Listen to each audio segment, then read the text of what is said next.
नमस्कार विद्यार्थी मित्रांनो. आजचं हे व्हिडिओ लेक्चर थोडंसं वेगळं आहे, खास आहे.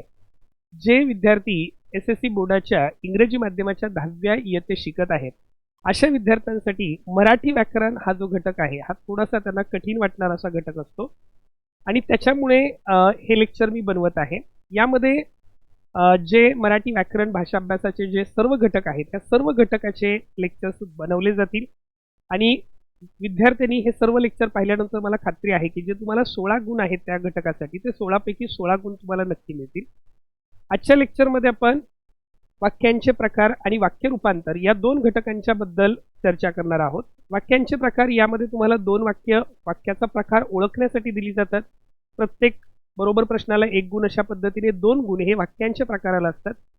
वाक्य रूपांतरण या घटकासाठी तुम्हाला 2 वाक्ये दिली जातात. वाक्य रूपांतर वाक्याचा प्रकार बदलायचा असतो आणि त्याच्यासाठी सुद्धा 2 वाक्य असतात. प्रत्येक वाक्याला 1 गुण, अशाप्रमाणे 2 गुण. तर आजच्या लेक्चरमध्ये आपण ही 4 गुणांची तयारी करणार आहोत. अगदी शेवटपर्यंत हे लेक्चर पहा, तुम्हाला 100% यामध्ये 4 पैकी 4 गुण मिळतील. आता पहिल्यांदा लेक्चरला सुरुवात करण्याच्या अगोदर आपण वाक्य ही संकल्पना समजून घेऊया. वाक्य त्यालाच इंग्रजीमध्ये आपण सेंटेन्स असं म्हणतो. Sentence is a combination of words that gives complete sense. अर्थात वाक्य आपण इंग्रजीमध्ये पाहिलेलं आहे की शब्दांपासून तयार झालेला जो अर्थपूर्ण समूह किंवा समुदाय असतो त्याला वाक्य असं म्हटलं जातं. मराठीमध्ये वाक्याची साधी सोपी व्याख्या करतो आपण, पूर्ण अर्थाचे बोलणे म्हणजे वाक्य होय. पूर्ण अर्थाचे बोलणे म्हणजे वाक्य होय. वाक्य हे 2 किंवा 2 पेक्षा अधिक शब्द, अगदी काही वाक्य एक शब्द वापरून सुद्धा आपण बोलतो. तर शब्दांपासून वाक्य तयार झालेलं असतं आणि त्याच्यातून निश्चित असा अर्थबोध होतो. अशा संकल्पनेला आपण वाक्य असं म्हणतो. वाक्यांचे जे प्रकार आहेत हे खरं तर 3 प्रकारे वर्गीकरण केलं जातं. वाक्याच्या अर्थावरून त्याचे प्रकार पडतात, क्रियापदावरून प्रकार पडतात आणि रचनेवरून प्रकार पडतात. पण 10व्या इयत्तेमध्ये फक्त तुम्हाला वाक्याच्या अर्थावरून पडणारे प्रकार आहेत. वाक्याच्या अर्थावरून वाक्याचे एकूण 4 प्रकार पडतात. त्यातलं पहिला जो प्रकार आहे विधानार्थी वाक्य, की ज्याला आपण इंग्रजीमध्ये असर्टिव्ह सेंटेन्स, डिक्लरेटिव्ह सेंटेन्स किंवा स्टेटमेंट असं म्हणतो. The sentence that asserts or declare something, the sentence that asserts or declare something is called an assertive sentence. ज्या वाक्यामधून निश्चित विधान किंवा वक्तव्य व्यक्त केलं जातं अशा वाक्याला खरं तर आपण विधानार्थी वाक्य असं म्हणतो. विधानार्थी वाक्य म्हणजे जनरली जे सेंटेन्स तुम्हाला इंग्रजीमध्ये केवळ स्टेटमेंट असतं, त्याचप्रमाणे मराठीमध्ये जे वाक्य आपण लिहितो त्या वाक्याला आपण विधानार्थी वाक्य म्हणतो. इंग्रजीमध्ये या वाक्याची सुरुवात जी आहे ही सब्जेक्टने होते, त्याच्यानंतर वर्ब येतं, त्याच्यानंतर ऑब्जेक्ट येतं. मराठीमध्ये थोडासा फरक आहे. मराठीमध्ये वाक्याची सुरुवात जी आहे ही सब्जेक्टने म्हणजे कर्त्याने होते, त्याच्यानंतर पुढे कर्म, त्याच्यानंतर क्रियापद, अशा पद्धतीने वाक्याची सुरुवात, वाक्याची रचना असते. थोडक्यात त्याची व्याख्या काय आहे? ज्या वाक्यात केवळ विधान केलेले असते, the sentence that asserts or declare something, त्याला विधानार्थी वाक्य असं म्हणतात. हे वाक्य ओळखण्याची सगळ्यात महत्त्वाची खूण म्हणजे वाक्याची सुरुवात ही कोणत्याही नामाने किंवा सर्वनामाने होते आणि वाक्याच्या शेवटी क्रियापद येतं आणि शेवटी पूर्णविराम दिला जातो. वाक्य तुम्हाला प्रकार ओळखण्यासाठी ही साधी सोपी खूण आहे की तुम्हाला जे 4 वाक्यांचे प्रकार आहेत याच्यामध्ये पहिलं विधानार्थी वाक्य आहे, दुसरं आज्ञार्थी आहे, उद्गारार्थी आहे आणि प्रश्नार्थक आहे. उद्गारार्थी वाक्याच्या शेवटी उद्गारवाचक चिन्ह असतं, प्रश्नार्थी वाक्याच्या शेवटी प्रश्नचिन्ह असतं. आज्ञार्थी वाक्य आणि विधानार्थी वाक्यामध्ये जे विधानार्थी वाक्य आहे त्याच्या शेवटी आपण पूर्ण विराम देतो आणि आज्ञार्थी वाक्याच्या शेवटी सुद्धा पूर्ण विराम देतो. त्या दोघांच्यातला फरक फक्त आपल्याला समजून घ्यावा लागतो. विधानार्थी वाक्य जे आहे हे केवळ साधं विधान असतं आणि अशा वाक्याच्या शेवटी पूर्ण विराम दिला जातो. जसं इंग्रजीमध्ये आपण राम गोज टू स्कूल असं म्हणतो, राम शाळेला जातो. हेच मराठीमध्ये आपण काय म्हणणार? राम शाळेला जातो. मग यामध्ये तुमच्या लक्षात येईल की ज्यावेळेला आपण असं बोलतो राम शाळेत जातो असं जेव्हा आपण म्हणतो त्यावेळेला वाक्याची सुरुवात जी आहे की राम या नामाने झाली, वाक्याच्या शेवटी जातो हे क्रियापद आलं आणि शेवटी पूर्णविराम दिला. तर अशा वाक्यरचना असतात, त्यांना आपण विधानार्थी वाक्य असं म्हणतो. किंवा समजा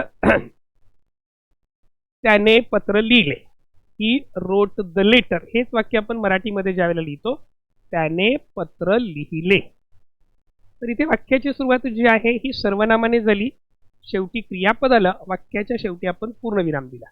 the sun rises in the east. सूर्य पूर्वेला उगवतो. सूर्य पूर्वेला उगवतो. या वाक्यामध्ये तुम्हाला लक्षात येईल वाक्याची सुरुवात ही नामाने झालेली आहे, म्हणजे त्याला आपण कर्ता म्हणतो वाक्याचा.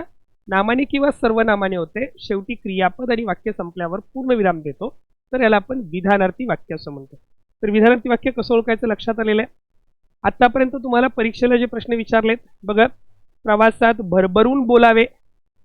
भरभरून बोलावे यामध्ये बोलावे हे क्रियापद आलं आणि शेवटी पूर्णविराम दिला. याच्यामध्ये थोडासा फरक, तुम्हाला कन्फ्युजन कुठे होतं, आज्ञार्थी वाक्य आणि विधानार्थी वाक्य. प्रवासात भरभरून बोल अशी ऑर्डर जर असेल, प्रवासात भरभरून बोल अशी ऑर्डर असेल तर ते वाक्य आज्ञार्थी असतं, आणि शेवटी वाविवे आला की ते वाक्य विधानार्थी असतं. खरं तर हा विद्यार्थी वाक्याचा प्रकार आहे, पण इथे आपल्याला काय लक्षात ठेवायचं, हे विधानार्थी वाक्य असतं. प्रवासात भरभरून बोलावे जुलै 19च्या पेपरमध्ये विचारलेलं होतं. अक्षय दररोज अभ्यास करतो. हे जे वाक्य आहे मार्च 2022च्या पेपरमध्ये विचारलेलं होतं. अक्षय दररोज अभ्यास करतो. सुरुवात अक्षय या नामाने झाली, करतो हे क्रियापद आलं, शेवटी पूर्णविराम आला. माझ्या वडिलांची बदली परत पुण्यास झाली. त्याच्यामध्ये माझ्या वडिलांची बदली म्हणजे वाक्याच्या सुरुवातीला सर्वनाम नाम आलं, शेवटी क्रियापद आलं, वाक्याच्या शेवटी पूर्णविराम आलं. जुलै 23ला हे वाक्य विचारलेलं होतं. सकाळची वेळ अभ्यासाला योग्य असते. हे वाक्य गेल्या वर्षीच्या परीक्षेमध्ये विचारलेलं होतं. सकाळची वेळ अभ्यासाला योग्य असते, शेवटी क्रियापद आलं. सगळ्यात महत्त्वाचं लक्षात ठेवायचं की ज्या क्रियापदाला कोणता ना कोणता तरी प्रत्यय लागलेला आहे, म्हणजेच यामध्ये विधानार्थी वाक्य जे आहे त्या बाबतीत काही महत्त्वाचे मुद्दे लक्षात ठेवायचे. विधानार्थी वाक्य जे आहे हे होकारार्थी असू शकतं, नकारार्थी असू शकतं, वर्तमानकाळी असू शकतं, भूतकाळी असू शकतं किंवा भविष्यकाळी देखील असू शकतं. म्हणजे जसं इथे आपण बघतो अक्षय दररोज अभ्यास करतो, हे जे वाक्य आहे ते वर्तमान काळामध्ये आहे. माझ्या वडिलांची बदली परत पुण्यास झाली, हे जे वाक्य आहे हे भूतकाळी आहे. मी डॉक्टर होईन असं म्हटलं ते भविष्यकाळी आहे. असं कोणत्याही काळातलं असेल, त्यामुळे या क्रियापदांना कोणता ना कोणता तरी प्रत्यय लागलेला असतो, हे लक्षात ठेवायचं. याच्यावरून तुम्हाला विधानार्थी वाक्य ओळखता येतील. पुढचा प्रकार आहे प्रश्नार्थी वाक्य. याला इंग्लिशमध्ये आपण इंट्रॉगेटिव्ह सेंटेन्स असं म्हणतो. इंग्लिशमध्ये इंट्रॉगेटिव्ह सेंटेन्स असं म्हणतो. इंग्लिशमध्ये परत याचे आपण दोन प्रकार करतो, WH question, verbal question. The sentence that ask question is called an interrogative sentence. ज्या वाक्यातून प्रश्न विचारला जातो त्या वाक्याला आपण प्रश्नार्थी वाक्य म्हणतो. ज्या वाक्यात प्रश्न विचारला असतो त्याला प्रश्नार्थी वाक्य म्हणतो. प्रश्नार्थी वाक्य ओळखणं हा सर्वात सोपा प्रश्न असेल. फक्त तुम्हाला हे क्वेश्चन मार्क लक्षात ठेवायचे. ज्या वाक्याच्या शेवटी क्वेश्चन मार्क आहे ते काय असणार आहे, प्रश्नार्थी वाक्य असणार आहे. म्हणजेच समजा तुझे नाव काय आहे, शेवटी क्वेश्चन मार्क. गेला माधव कुणीकडे, शेवटी क्वेश्चन मार्क. कोण आहे का रे तिकडे, क्वेश्चन मार्क. ती सध्या काय करते, क्वेश्चन मार्क. वाक्याच्या शेवटी प्रश्नचिन्ह असलं की आपल्या लक्षात येतं की हे वाक्य काय आहे, प्रश्नार्थक वाक्य आहे. बघा अगदी सोपं आहे. पहिलं तुमच्या हे लक्षात येणं गरजेचं असतं की प्रश्नार्थक वाक्य जर ओळखायचे तर दोनच महत्त्वाचे मुद्दे आहेत ओळखण्याची. कोणकोणती, एखादा प्रश्नार्थी शब्द असला पाहिजे आणि वाक्याच्या शेवटी प्रश्नचिन्ह असलं पाहिजे. तुझ्या शाळेत मराठी दिन साजरा करतात का, का काय हे प्रश्नार्थक शब्द आला. तर हे प्रश्नार्थक शब्द कोणते आहेत, जसे इंग्रजीमध्ये आपल्या WH वर्ड आहेत त्याचप्रमाणे मराठीमध्ये हे जे प्रश्नार्थी शब्द आहेत इंग्रजीमध्ये WH ने येतात. इथे बऱ्याच शब्दांची सुरुवात ही क ने होते. या प्रश्नार्थी शब्दामध्ये कोण, काय, केव्हा, कधी, कोठे, कसा, कशी, कसे, का, ना यासारखे जर शब्द वाक्यामध्ये असतील आणि वाक्याच्या शेवटी क्वेश्चन मार्क असेल तर मित्रांनो ते वाक्य काय असणार आहे, प्रश्नार्थी वाक्य असेल. जसं तुझ्या शाळेत मराठी दिन साजरा करतात का, हे वाक्य मार्च 2020च्या परीक्षेमध्ये विचारलं होतं. तुम्ही काही झाडे लावली आहेत का, शेवटी का आलं, तर हे सुद्धा प्रश्नार्थक वाक्य आहे. पांढरा रंग कोणाला आवडत नाही, कोणाला हा प्रश्नार्थक शब्द आहे, वाक्याच्या शेवटी प्रश्नचिन्ह आहे. तुम्ही आतापर्यंत किती झाडं लावली, किती प्रश्नार्थक शब्द आहे, शेवटी क्वेश्चन मार्क आहे. सुश्रुत ओळखलंस मला, जसं इंग्रजीमध्ये वर्बल क्वेश्चन असतो त्याप्रमाणे मराठीमध्ये हे जे प्रश्न आहेत हे प्रश्नार्थक शब्दाशिवाय येतात. सुश्रुत ओळखलंच का मला, म्हणजेच मला शेवटी प्रश्नचिन्ह आला. याच्यामधला प्रश्नार्थक शब्द अनाहूत जरी असला तरी तो बोलणाऱ्याच्या टोनवरून आपल्या लक्षात येतं की तो प्रश्न आहे. थोडक्यात याच्यामध्ये तुमच्या लक्षात येईल की जे प्रश्न आहेत हे प्रश्न विचारताना शेवटी प्रश्नचिन्ह असेल आणि यासारखे प्रश्नार्थक शब्द वापरले जातील. म्हणजे तुझा मित्र कोण, शेवटी क्वेश्चन मार्क. तुझे नाव काय, शेवटी क्वेश्चन मार्क. तो केव्हा आला किंवा तू कधी आला, यासारखी जी वाक्य शेवटी क्वेश्चन मार्क. तो कुठे राहतो किंवा कोठे किंवा कुठे राहतो, कुणीकडे गेला, यासारखे शब्द असतील. किंवा तो कसा आहे किंवा तू कसा आहेस, यासारखी वाक्य असतील. आणि का आणि ना, काचे प्रश्न बरेच परीक्षेला विचारलेत, नाचे सुद्धा असतात. तुम्ही मला तुमच्या घरी न्याल ना, तुम्ही मला मदत कराल ना, यासारखी जी वाक्य आली तर ती सुद्धा प्रश्नार्थी वाक्य असतात. तिसरा प्रकार आहे उद्गारार्थी वाक्य. याला आपण इंग्रजीमध्ये एक्सक्लेमेटरी सेंटेन्स असं म्हणतो. The sentence that expresses some sudden or strong feeling. ज्या वाक्यातून आपल्या मनातल्या उत्कट भावना व्यक्त होतात. तुम्हाला झालेला आनंद व्यक्त होतो, तुम्हाला झालेलं दुःख व्यक्त होतं किंवा आश्चर्य व्यक्त होतं, शब्बासकी व्यक्त होते. अशासारख्या ज्या भावना आहेत त्या जेव्हा त्या वाक्यातून व्यक्त होतात त्यावेळेला त्या वाक्याला पण उद्गारार्थी वाक्य असं म्हणतो. उद्गारार्थी वाक्य ओळखणंही खूप सोपं आहे. अशा वाक्याच्या शेवटी उद्गारवाचक चिन्ह दिलं जातं. काय सुंदर आहे ही इमारत, केवढा मोठा हा साप. वाक्याच्या शेवटी उद्गारवाचक चिन्ह दिलं जातं. आणि वाक्यामध्ये काय, किती, केवढा यासारखे शब्द असतात. अर्थात हे प्रश्नार्थक शब्द नाहीत.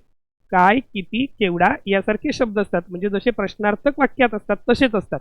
फक्त तुम्हाला एवढंच लक्षात ठेवायचे की बाबाने हे क्वेश्चन मार्क आहे आणि हे एक्सक्लेमेशन मार्क आहे. एक्सक्लेमेशन मार्क आणि क्वेश्चन मार्क मधला फरक लक्षात आला पाहिजे. हे जे एक्सक्लेमेशन मार्क आहे त्यावेळेला हे एक्सक्लेमेटरी सेंटेन्स, त्यालाच मराठीमध्ये आपण उद्गारार्थी वाक्य असं म्हणतो. ही उद्गारार्थी वाक्य तयार होताना काही वेळेला इंटरजेक्शन्स म्हणजे केवल प्रयोगी अव्यय सुद्धा वापरतात. वा वा, आम्ही सामना जिंकला. अरे रे, तो पुन्हा नापास झाला. अब केवढी मोठी ही इमारत. वा वा, आरोही छान यश मिळवलेस. किंवा शाब्बास, आरोही छान यश मिळविलेस. यासारखी जी केवल प्रयोगी अव्यय आहेत ही केवल प्रयोगी अव्यय सुद्धा अशा वाक्यांच्या मध्ये वापरली जातात. त्यावेळेला त्याला आपण उद्गारार्थी वाक्य म्हणतो. उदाहरण आपण पाहू शकतो. किती सुंदर आहे ताजमहाल. जुलै 19च्या पेपरमध्ये विचारलंय. शेवटी एक्सक्लेमेशन मार्क आहे. आहा, किती सुंदर देखावा हा. याच्यामध्ये आहा हा हे इंटरजेक्शन केवल प्रयोगी अव्यय आहे. शेवटी एक्सक्लेमेशन मार्क आहे. हुशारीचे किती ते तेज त्याच्या चेहऱ्यावर. हुशारीचे किती ते तेज त्याच्या चेहऱ्यावर. शेवटी एक्सक्लेमेशन मार्क आहे, उद्गारवाचक चिन्ह आहे. किती सारखा शब्द वापरलाय म्हणजे हे उद्गारवाचक वाक्य आहे, उद्गारार्थी वाक्य. शाब्बास, चांगले काम केलेस तू. आणि याच्यामध्ये लक्षात ठेवा आपल्याला विरामचिन्हामध्ये सुद्धा हे विचारलं जातं. केवल प्रयोगी अव्ययानंतर उद्गारवाचक चिन्ह दिलं जातं आणि उद्गारार्थी वाक्याच्या शेवटी सुद्धा उद्गारवाचक चिन्ह म्हणजे एक्सक्लेमेशन मार्क दिलं जातं. शाब्बास, चांगले काम केलेस तू. अगं, इनाम म्हणजे बक्षीस. इथे सुद्धा आपण संबोधन आहे ते हाक मारतोय आणि अशा वेळेला सुद्धा त्याला आपण उद्गारार्थी वाक्य असं म्हणतो. अगदी सोपं आहे. फक्त तुमच्या लक्षात राहायचंय उद्गारवाचक चिन्ह. हा, हे फक्त लक्षात राहणं गरजेचं आहे. पुढे आहे आज्ञार्थी वाक्य. आज्ञार्थी वाक्य कशाला म्हटलं जातं तर ज्या वाक्यामधून आज्ञा, विनंती, उपदेश, प्रार्थना, अनुज्ञा म्हणजे परवानगी, सौम्याज्ञा किंवा आशीर्वाद यासारख्या भावना व्यक्त होतात त्या वाक्याला आपण आज्ञार्थी वाक्य असं म्हणतो. ज्या वाक्यातील क्रियापदावरून आज्ञा, विनंती, उपदेश, प्रार्थना, आशीर्वाद, अनुज्ञा म्हणजे परवानगी किंवा सौम्य आज्ञा व्यक्त होते त्या वाक्याला आज्ञार्थी वाक्य असं म्हटलं जातं. अशा वाक्याच्या शेवटी सुद्धा काय येतं, पूर्णविराम येतो. फक्त या ठिकाणी लक्षात ठेवा की फरक ओळखायचा कसा. मुले शांत बसली हे विधानार्थी वाक्य आहे. मुले शांत बसली हे विधानार्थी वाक्य आहे. कारण बसली, बस हा मूळ धातू आहे, क्रियापदाचं मूळ रूप आहे, त्याला प्रत्यय लागला. मुलांनी शांत बसावे हे सुद्धा विधानार्थी वाक्य आहे. मुलांनी शांत बसावे हे सुद्धा विधानार्थी वाक्य आहे. मुले शांत बसली हे सुद्धा विधानार्थी वाक्य आहे. मुले शांत बसतात हे सुद्धा विधानार्थी वाक्य आहे. कारण ह्या प्रत्येक वाक्यामध्ये क्रियापदाला काही ना काहीतरी प्रत्यय लागलाय. परंतु मित्रांनो, आज्ञार्थी वाक्यामध्ये क्रियापदाला प्रत्यय लागत नाही. ही क्रियापद शक्यतो अकार किंवा आकारयुक्त असतात. प्रथम पुरुषी करता असेल तर उकारयुक्त क्रियापद असतं. म्हणजे शेवटी फक्त मुलांनो शांत बसा. तुम्ही मित्राला म्हणत असाल तर तू शांत बस, बस, बसा यासारखे क्रियापद येतात. म्हणजे त्या क्रियापदाला कोणताही प्रत्यय लागत नाही. बघा, रनिंग पेक्षा देखील दोरीवरच्या उड्या मारा. मारा मारा असं म्हटलं त्याला कुठलाही प्रत्यय लागलेला नाही. फक्त शेवटी एकतर मार असेल किंवा मारा असेल. मस्ती करू नका. राष्ट्रगीताचा मान राखा. मुलांनो रांगेत चला. मारा, राखा, चला, उठा, बसा, ये, जा, कर, खेळ, पी, खा यासारखे धातू ज्यावेळेला वाक्याच्या शेवटी येतात त्यावेळेला त्या क्रियापदाला आज्ञार्थी वाक्य असं म्हटलं जातं. तर वेगवेगळ्या परीक्षांना विचारलेली वाक्य पण इथं आपण पाहिली. रनिंग पेक्षा देखील दोरीवरच्या उड्या मारा. मस्ती करू नका. राष्ट्रगीतांचा मान राखा. मुलांनो रांगेत चला. आणखी काही वाक्य आहेत बघा. आता किती सुंदर आहे ताजमहाल. किती सुंदर आहे ताजमहाल असं म्हटलं की लगेच आपल्या लक्षात येतं उद्गारवाचक चिन्ह आहे म्हणजे उद्गारार्थी वाक्य असणार आहे. रनिंग पेक्षा देखील दोरीवरच्या उड्या मारा. मारा म्हटलं की आज्ञार्थी वाक्य आहे. आज्ञार्थी वाक्य आहे तर साहजिकच त्या ठिकाणी आपल्याला आज्ञार्थी वाक्य आहे तर त्या ठिकाणी क्रियापदाचं रूप आलेलं लक्षात येतंय. पांढरा रंग कोणाला आवडत नाही. शेवटी प्रश्नचिन्ह आलं, प्रश्नार्थी वाक्य आलं. आज्ञार्थी वाक्यामध्ये लक्षात ठेवायचं क्रियापदाला कुठलाही प्रत्यय लागणार नाही. मारा, मार यासारखे शब्द आले की आज्ञार्थी वाक्य. माझ्या वडिलांची बदली परत पुण्यास झाली. पुण्यास झाली लालीले प्रत्यय लागला म्हणजेच या ठिकाणी आणि शेवटी पूर्णविराम आहे म्हणजे हे विधानार्थी वाक्य झालं. केवळ विधान व्यक्त केलं. शाल व शालीनता यांचा संबंध काय. शाल व शालीनता यांचा संबंध काय. तर या वाक्यामध्ये तुमच्या लक्षात येईल की प्रश्नार्थक शब्द आहे आणि शेवटी प्रश्नचिन्ह दिलेलं आहे म्हणून ते वाक्य प्रश्नार्थी आहे. सकाळची वेळ अभ्यासाला योग्य असते. या वाक्यामध्ये तुमच्या लक्षात येईल की असते क्रियापदाला प्रत्यय लागलेला आहे. शेवटी पूर्णविराम आहे म्हणजे हे विधानार्थी वाक्य असणार आहे. बघा परत एकदा, किती सुंदर आहे ताजमहाल उद्गारार्थी वाक्य आहे कारण शेवटी उद्गारवाचक चिन्ह आहे. रनिंग पेक्षा देखील दोरीवरच्या उड्या मारा आज्ञा दिलेली आहे म्हणून आज्ञार्थी वाक्य आहे. पांढरा रंग कोणाला आवडत नाही. आवडत नाही असं म्हटलं की प्रश्नचिन्ह आहे त्यामुळे प्रश्नार्थी वाक्य आहे. माझ्या वडिलांची बदली परत पुण्यास झाली क्रियापदाला प्रत्यय लागलाय म्हणून ते विधानार्थी वाक्य आहे. शाल व शालीनता यांचा संबंध काय असं विचारलेलं आहे. प्रश्न विचारलाय म्हणून प्रश्नचिन्ह आहे. सकाळची वेळ अभ्यासाला योग्य असते क्रियापदाला प्रत्यय लागलाय म्हणून ते विधानार्थी वाक्य आहे. तर अशा पद्धतीने हा जो वाक्यांचे प्रकार हा घटक आपल्याला 2 गुणांसाठी विचारला जातो. मला वाटतं की हे लेक्चर पाहिल्यानंतर प्रत्येक विद्यार्थ्याचे हे 2 गुण नक्की फिक्स आहेत. 100% तुम्हाला 2 पैकी 2 गुण मिळणार आहेत. त्याच्याबद्दल खात्री करून घ्या. पुढचा टॉपिक आपण पाहणार आहोत वाक्य रूपांतर. त्यालाच इंग्लिशमध्ये ट्रान्सफॉर्मेशन ऑफ सेंटेन्सेस म्हटलं जातं. इंग्रजीमध्ये काय म्हणतो, ट्रान्सफॉर्मेशन ऑफ सेंटेन्सेस.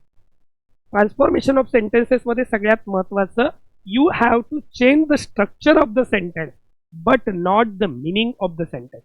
तुम्हाला वाक्याची रचना बदलायची असते परंतु वाक्याचा अर्थ बदलता येत नाही. म्हणून वाक्य रूपांतर कशाला म्हणतो आपण, मूळ वाक्याचा अर्थ न बदलता, मूळ वाक्याच्या अर्थाला बाधा न आणता त्याच्या रचनेत केलेला, त्याच्या स्ट्रक्चरमध्ये केलेला बदल म्हणजे वाक्य रूपांतर होय. म्हणजे सेंटेन्स स्ट्रक्चर आपण बदलू शकतो पण त्याचा अर्थ बदलता कामा नये. अर्थ बदलला तर तुमचं उत्तर चुकलं. याच्यामध्ये हा महत्त्वाचा मुद्दा आहे. आपल्याला कोणत्या प्रकारातलं वाक्य आहे आणि त्याचं रूपांतर करताना खूप काळजी घ्यावी लागते की मूळ वाक्याचा अर्थ बदलता कामा नये पण वाक्यात रूपांतर झालं पाहिजे. तर बघा याच्यामध्ये पहिली व्याख्या लक्षात असू द्या. वाक्याचा मूळ अर्थ बदलून न देता वाक्याच्या रचनेत केलेला बदल म्हणजे वाक्य रूपांतर होय. आता हे वाक्य रूपांतर करताना पहिलं वाक्य रूपांतर आहे प्रश्नार्थी वाक्याचं विधानार्थी वाक्यात रूपांतर. प्रश्नार्थी वाक्याचं विधानार्थी वाक्यात रूपांतर. तर प्रश्नार्थी वाक्याचं विधानार्थी वाक्यात रूपांतर करताना एक 2-3 मुद्दे आपल्याला लक्षात ठेवावे लागतात. बघा, समजा वाक्य असं आहे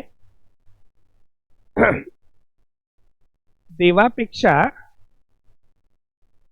कोण मोठा आहे? देवापेक्षा कोण मोठा आहे? हु इज ग्रेटर दॅन गॉड? इंग्रजीमध्ये सुद्धा आपण हे ट्रान्सफॉर्मेशन ऑफ सेंटेन्सेस पाहिलेलं आहे. हु इज ग्रेटर दॅन गॉड? देवापेक्षा कोण मोठा आहे म्हटल्यावर आपण हात वर करणार का? नाही. असे काही प्रश्न असतात की ज्या प्रश्नांना उत्तरं द्यावयाची नसतात. ज्या प्रश्नांना उत्तरं द्यावयाची नसतात त्याला इंग्रजीमध्ये आपण रिटॉरिकल क्वेश्चन असं म्हणतो. मराठीमध्ये याला स्वयं उत्तरित प्रश्न म्हटलं जातं. हे प्रश्नच उत्तर असतात. हे जे प्रश्न आहेत हे उत्तराच्या अपेक्षेने विचारलेले नाहीत. हे प्रश्न त्या जो वक्ता आहे, बोलणार आहे, त्याच्या मनातले जे इमोशन्स आहेत, भावना आहेत, त्याचे थॉट्स आहेत, त्याचे विचार आहेत, ते प्रकट करण्यासाठी, ते एक्सप्रेस करण्यासाठी ही अशा स्वरूपाचे प्रश्न विचारले जातात. त्यामुळे यांची उत्तरं दिली जात नाहीत. आता देवापेक्षा कोण मोठा आहे असं जर समजा विचारलं तर साहजिकच तुम्हाला हे वाक्य प्रश्नार्थीचं विधानार्थी करायचंय. आता हे वाक्य प्रश्नार्थी का आहे? आपण मागच्या लेक्चरमध्ये पाहिलं. प्रश्नार्थी का आहे? तर याच्यामध्ये प्रश्नार्थक शब्द आहे आणि प्रश्नचिन्ह आहे. प्रश्नार्थक शब्द आहे आणि प्रश्नचिन्ह आहे. म्हणजे आपल्याला विधानार्थी वाक्य करायचे म्हणजे 2 टास्क महत्वाचे आहेत. आपल्याला प्रश्नार्थक शब्द काढायचा आहे आणि हे प्रश्नचिन्ह काढायचं. पण जर मी असं म्हणालो देवापेक्षा मोठा आहे तर वाक्याचा अर्थ बदलेल. आपल्याला वाक्याचा अर्थ बदलता कामा नये म्हणून आपल्याला हेच वाक्य कसं करावं लागतं? देवापेक्षा कोणीही मोठा नाही. देवापेक्षा कोणीही मोठा नाही. म्हणजे इथे तुमच्या लक्षात आलं असेल बघा, आपण 2 महत्वाचे बदल केले. आपण वाक्यातला प्रश्नार्थक शब्द आणि प्रश्नचिन्ह काढून टाकलं आणि देवापेक्षा कोण मोठा आहे हा प्रश्न होकारार्थी आहे, परंतु त्याचे विधानार्थी वाक्य मात्र नकारार्थी आहे. देवापेक्षा कोणीही मोठा नाही अशी रचना केली. त्यामुळे जेव्हा तुम्ही प्रश्नार्थी वाक्याचं रूपांतर विधानार्थी वाक्यामध्ये करता तेव्हा सगळ्यात महत्वाचं तुम्हाला लक्षात काय ठेवावं लागतं की समजा त्या वाक्यामध्ये प्रश्नार्थक शब्द आहे, प्रश्नचिन्ह आहे, ते पहिलं तुम्हाला काढून टाकायचंय आणि मूळ प्रश्नार्थी वाक्य होकारार्थी असेल तर विधानार्थी वाक्य नकारार्थी करायचंय आणि मूळ प्रश्नार्थी वाक्य जर नकारार्थी असेल तर विधानार्थी वाक्य होकारार्थी करायचंय. लक्षात येतंय? समजा आता आपण काही वाक्य बघू म्हणजे तुमच्या लक्षात येईल.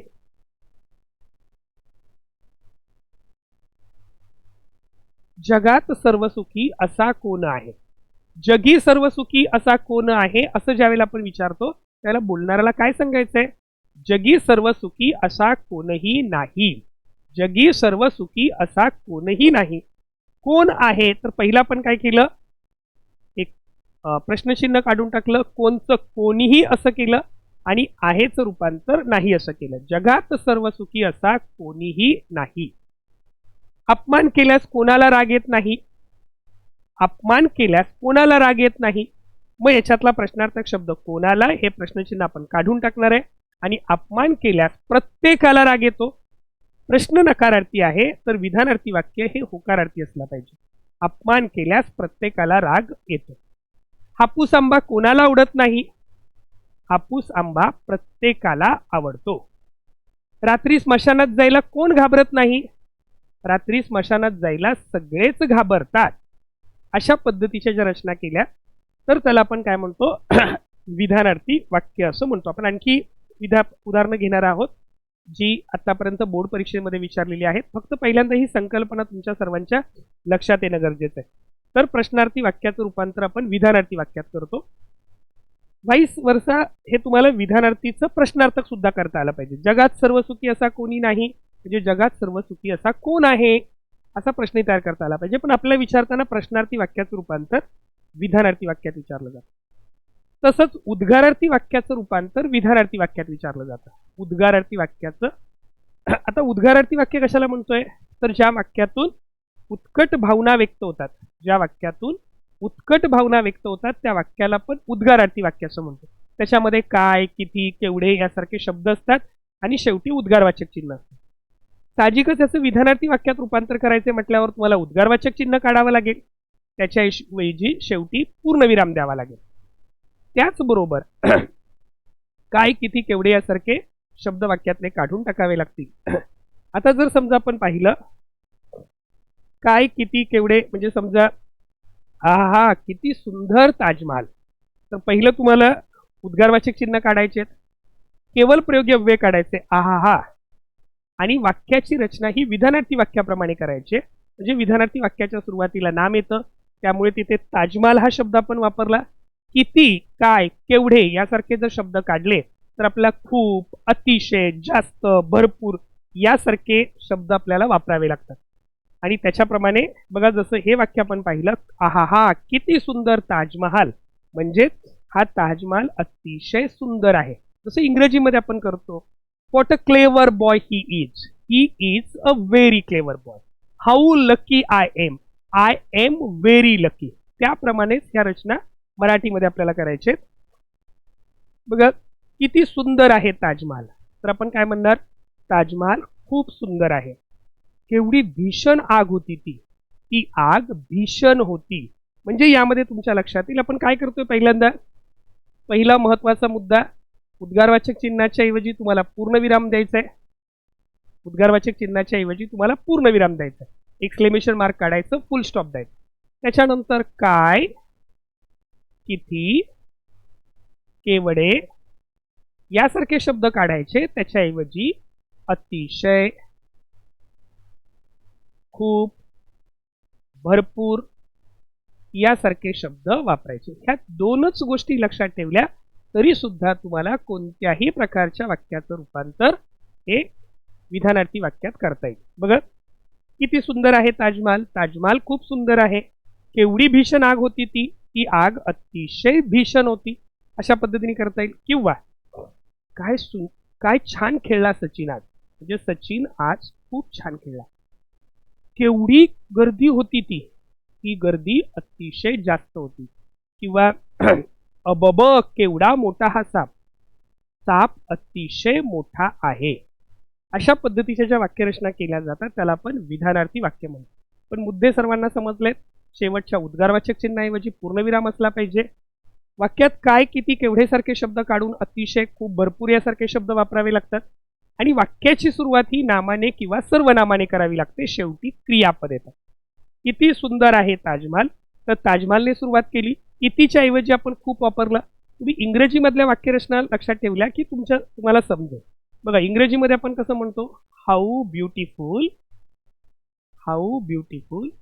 The Taj Mahal is, how beautiful the Taj Mahal is. मग हे ज्या वेळेला असर्टिव्ह सेंटेन्स मध्ये इंग्लिशमध्ये करतो त्यावेळेला आपण काय करतो, सुरुवात ताजमहलनी करतो, द ताजमहल,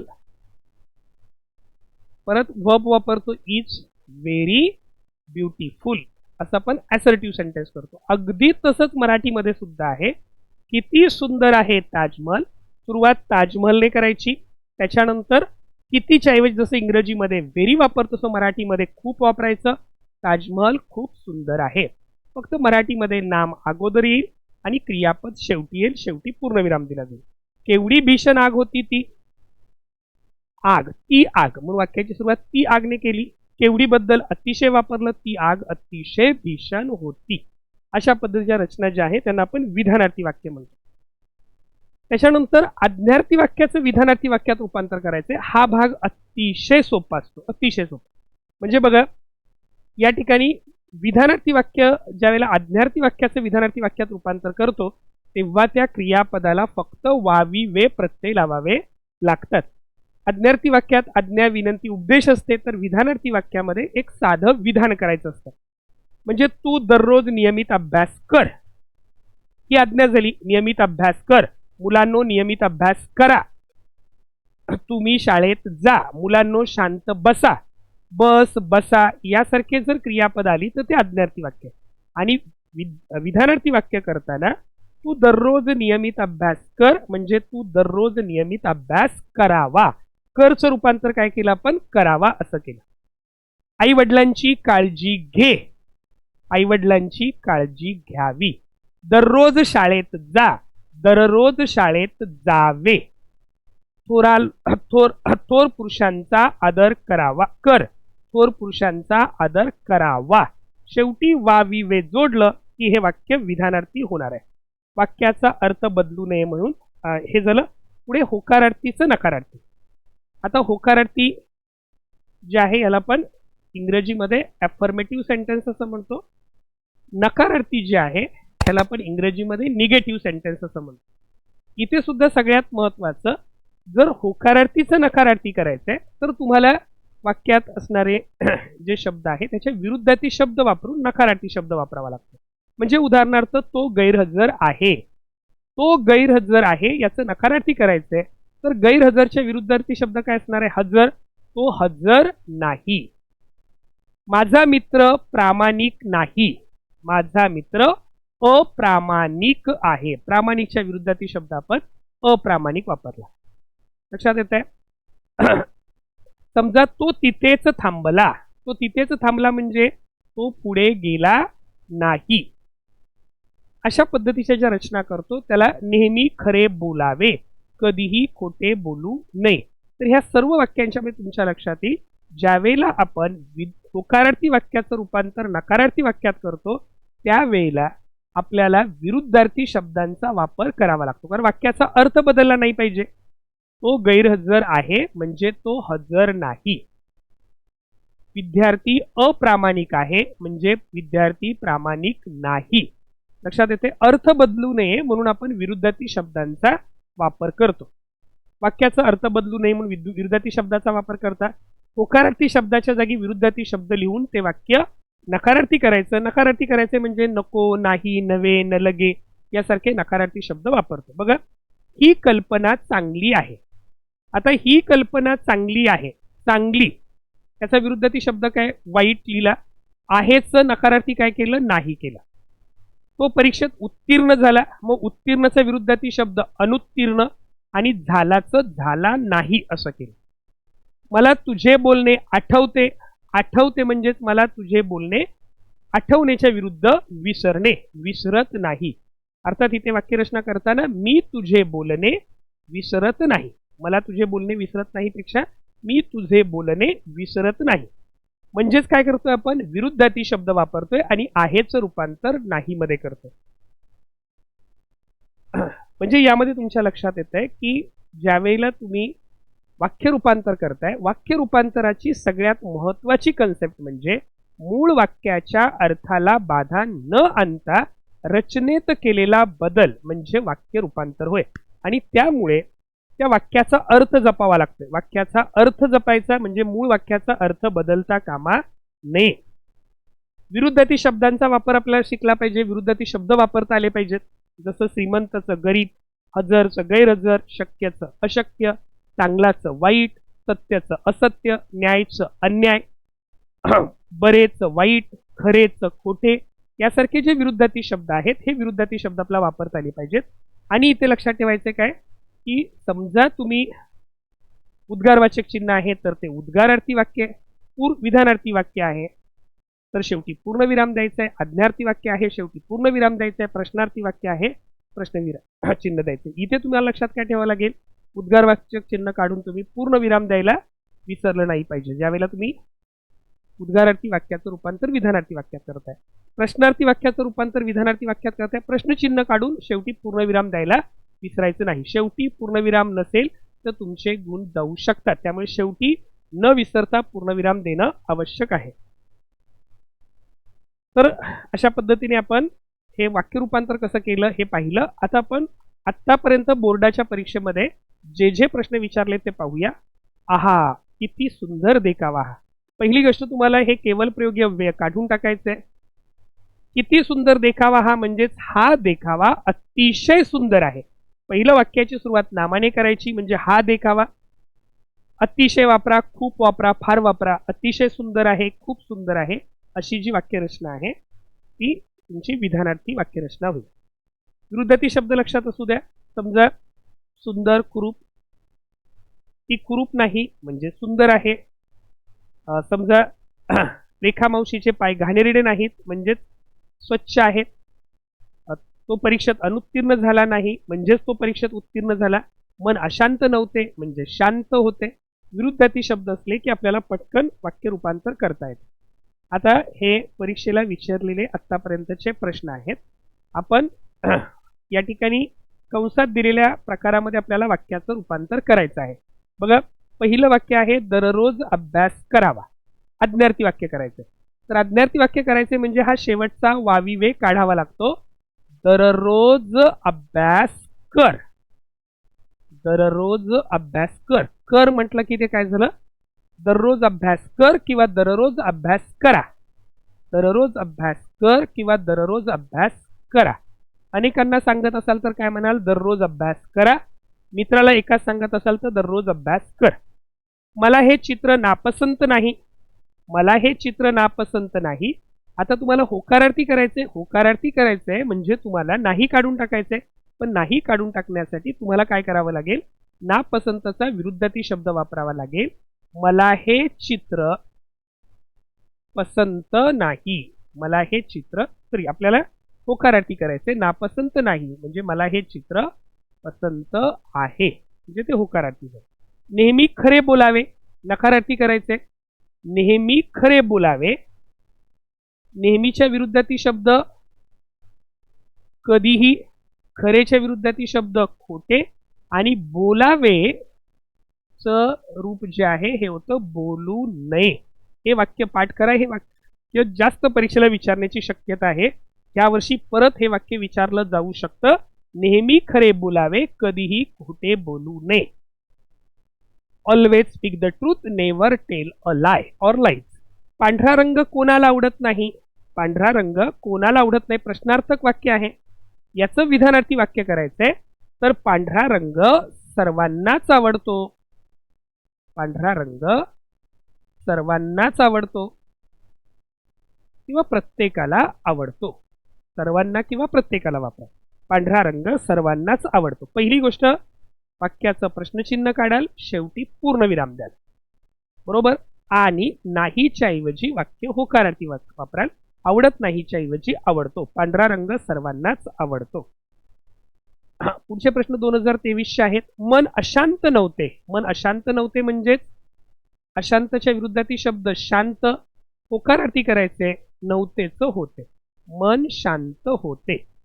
तो दररोज व्यायाम करतो. तो दररोज व्यायाम करतो. प्रश्नार्थी करायचे. तर इथे तुम्हाला काय करावं लागेल? तो दररोज व्यायाम करतो का? करत नाही का? कारण का तुम्हाला इथे काय करायचंय? वाक्याचा अर्थ बदलता कामा नये. तो दररोज व्यायाम करत नाही का? करत नाही का याचा अर्थ तो दररोज व्यायाम करतो. फक्त एवढं नाही करायचं. तो दररोज व्यायाम करतो का? करत नाही का? नकारार्थी. प्रश्न जर तुमचा विधानार्थी वाक्य जर होकारार्थी आहे तर तुमचा प्रश्न नकारार्थी असला पाहिजे. तो दररोज व्यायाम करत नाही का? साहित्याचे रंग खूप आहेत. साहित्याचे रंग खूप आहेत. आता याचं उद्गारार्थी करायचंय. तर पहिली गोष्ट, तुम्हाला खूपच्या ऐवजी वाक्याची सुरुवात कितीने करावी लागेल. परत क्रियापद वापरतो. किती आहेत साहित्याचे रंग. किती आहेत साहित्याचे रंग. आणि शेवटी उद्गारार्थी चिन्ह द्यावं लागेल. किती आहेत साहित्याचे रंग. खूप, अतिशय, फार या शब्दांच्या ऐवजी किती, काय यासारखे शब्द आपण वापरतो. त्यामुळे किती आहेत साहित्याचे रंग. शब्दांच्यावर शिरोरेषा आपल्याला पेपर सोडवताना द्याव्या लागतात. साहित्याचे रंग खूप आहेत. खूपच्या ऐवजी वापरलं किती. किती आहेत साहित्याचे रंग. शेवटी उद्गारवाचक चिन्ह दिलं. पुढचे प्रश्न 2024-25 मध्ये विचारलेले आहेत. ही कल्पना चांगली आहे. ही कल्पना चांगली आहे. तुम्हाला नकारार्थी करायचंय. चांगलीचा विरुद्धार्थी शब्द होईल वाईट. ही कल्पना वाईट नाही. ही कल्पना वाईट नाही. जगात सर्व सुखी असा कोण आहे? पुन्हा हे वाक्य परीक्षेला विचारलंय. जगात सर्व सुखी असा कोण आहे? जगात सर्व सुखी असा कोणही नाही. जगात सर्व सुखी असा प्रश्न होकारार्थी आहे. तर तुमचं विधानार्थी वाक्य नकारार्थी असलं पाहिजे. जगात सर्व सुखी असा कोणीही नाही. आणि विधानार्थी करतोय म्हणजे शेवटी पूर्णविराम असला पाहिजे. जगात सर्व सुखी असा कोणीही नाही. हे काम मोठे आहे. हे काम मोठे आहे नकारार्थी करायचंय. मग अशी ही कल्पना चांगली आहे त्याप्रमाणे हे काम मोठेच्या विरुद्ध लहान नाही. हे काम लहान नाही म्हणजेच ते मोठे आहे. केवढी मोठी वसाहत आहे ही. उद्गारार्थी वाक्य के दिले आपल्याला विधानार्थी करायचंय. तर पहिली गोष्ट सुरुवात कशाने होणार. ही वसाहत. सुरुवात ही वसाहत. हा ही हे तो ती ते या शब्दांनी सुरुवात होते. त्याच्यानंतर नाम ही वसाहत. केवढीचं काय होईल. ही वसाहत अतिशय मोठी आहे. केवढीच्या ऐवजी आपण काय वापरलं अतिशय हा शब्द वापरला. ही वसाहत अतिशय मोठी आहे. आणि वाक्याच्या शेवटी तुम्हाला पूर्णविराम वापरावा लागेल. वाक्याच्या शेवटी पूर्णविराम वापरावा लागेल. तर अशा पद्धतीने आपण या ठिकाणी वाक्यांचे प्रकार कसे ओळखायचे आणि वाक्य रूपांतर कसं करायचं हे सगळे नियम सुद्धा पाहिले. ह्या संकल्पना समजून घेतल्या आणि विशेष म्हणजे आत्तापर्यंत बोर्डाला विचारलेली सर्व वाक्य सुद्धा पाहिली. आणि यावर्षी लक्षात ठेवा की आता जेवढी काही वाक्य त्या घटकामधली आहेत ती बहुतांश वाक्य विचारून झालेली आहेत. त्यामुळे आत्ता तयारी करत असताना तुम्ही बोर्डाला आत्तापर्यंत विचारली जी वाक्य आहेत ती अतिशय महत्त्वाची आहेत. तीच वाक्य किंवा त्याच सारखी दुसरी वाक्य तुम्हाला परीक्षेला 100% विचारले जातील. आणि त्यामुळे तुमच्या सर्व विद्यार्थी मित्रांची 4 पैकी 4 गुणांची तयारी नक्की होईल. आणि अगदी तुमचा सर्वांचाच आत्मविश्वास वाढला असेल याच्याबद्दल मला खात्री आहे. फक्त शेवटी फक्त ह्या काही महत्त्वाच्या मुद्दे लक्षात ठेवा. वाक्य रूपांतर ही कन्सेप्ट अशी आहे की ज्या ठिकाणी मूळ वाक्याच्या अर्थाला बाधा आली नाही पाहिजे म्हणजे अर्थ जपायचा आहे. विरामचिन्हांच्याकडे लक्ष द्यायचंय. उद्गारार्थी वाक्य आहे तर शेवटी उद्गारवाचक चिन्ह. प्रश्नार्थी वाक्य आहे तर प्रश्नचिन्ह. विधानार्थी वाक्य किंवा आज्ञार्थी वाक्य आहे तर पूर्णविराम. या गोष्टी लक्षात ठेवायच्या. थोडीशी शब्दसंपत्ती वाढवावी लागेल. विरुद्धार्थी शब्द आपल्याला पाठ असले पाहिजेत. आपण पुढच्या एका लेक्चरमध्ये विरुद्धार्थी शब्द कसे लक्षात ठेवायचे याच्याबद्दल देखील चर्चा करणार आहोत. तर नक्की तुम्हाला हे लेक्चर आवडलं असेल तर तुमच्या जास्तीत जास्त मित्रांच्यापर्यंत पाठवा. जास्तीत जास्त मित्रांना हे शेअर करा. त्याचबरोबर व्हिडिओला लाईक करा, सबस्क्राईब करा. सर्व विद्यार्थ्यांना परीक्षेसाठी खूप खूप शुभेच्छा. धन्यवाद.